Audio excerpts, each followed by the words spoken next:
Hello everyone and welcome to Cincinnati, Ohio and the StarCityGames.com Open Series. Return to Ravnica has debuted and I'm here with Joe Bernal. Hello. Joe is playing Black-Red Zombies in the main event here. Black-Red Zombies obviously is a deck that was pretty successful in the last format. So did you figure it'd be kind of easy to carry it in, make some upgrades, some tweaks? Yeah, I mean, the deck was really good in the last format. I never played it, but I mean, I lost to it a lot, so. But yeah, there was a lot of cards that really. The main one that I liked is Rakdos Cackler. Okay. That guy was just. They printed another like 2-power 1-drops, so definitely wanted to play this deck. When you have 12 2-power 1-drops, you have a really good aggro deck just right off the bat. And like, there's just so much good burn in this format too. Giralf's Messenger is basically a burn spell. Brimstone Volley is a lava axe for 3 mana. Searing Spear is really good, and then Bump in the Night. Bump in the Night. So we've obviously all, I imagine, seen or at least heard of the Bump in the Night Innistrad deck. Yeah. Oh yeah. Just draft a bunch of Bump in the Nights to kill your opponent. So this deck, obviously you can't play more than 4. The Innistrad draft decks had that on you. But you're stuck with 4. How are they working out for you so far in the deck? I mean, they're great. Some decks just like can't beat the burn. You can get in, 4 to 6 damage with your creatures, and it's really easy when you're playing with 12 2-power 1-drops and Giralf's Messenger, and then you really have a large burn range in this deck. 5 with Brimstone Volley, 3 with Bump in the Night, 3 with Searing Spear, and you can flashback a Bump in the Night if you get flooded. It's really, really strong. You get to win games that you probably have no business winning with your creatures just by your burn spells. So, has the ability to flash it back when you flood been like pretty important? I mean, in testing, I played against like an infinite amount of Thragtusk decks, and like this card really helps like to mitigate that damage or the life gain that thing gains. And like, you have such a high damage output. If people are just playing Thragtusks, it's not enough. So yeah, like the ability to flash it back has definitely been relevant. Like, I really like the card a lot. So excellent. I noticed that in addition to the Dragonspell Summits and Blood Crypts that I imagine everyone's going to be playing in these kind of decks, you're also playing Rakdos Guildgate. Yeah.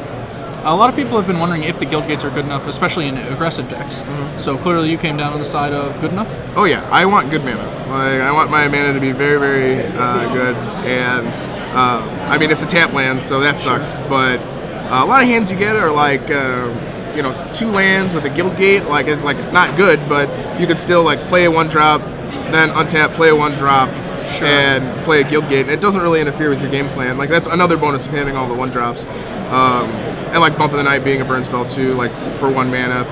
So I really like the Guildgate. It sucks, but you have to have the mana, and like it casts Giralf's Messenger and lets you play. How many red spells am I actually playing in this deck? So it's very, very good.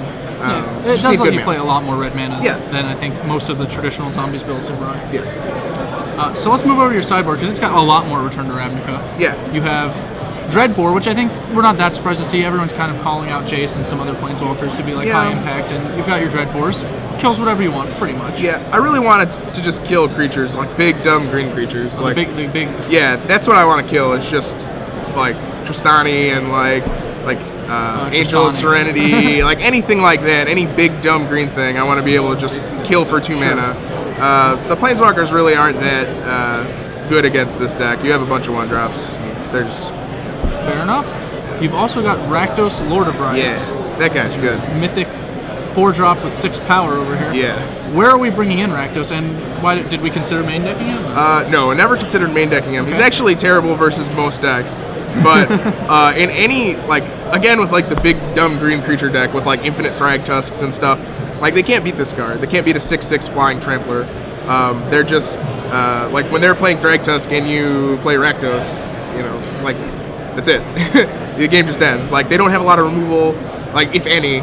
Most of the decks I was playing against just didn't have any removal. They just had a ton of different creatures like Restoration Angel and like Infinite Thragtusk, Tristani, and you really need a trump, and Rakdos doesn't. You want your 4-drops against those decks, so that's why we have this sweet mountain to try and cast more of our 4-drops. All right. In addition to these cards, you have a nice anti-control card in Underworld Connections. I know you just got paired against a Grixis control deck in round 1, actually, and crushed him on the back of Underworld Connections, it seemed.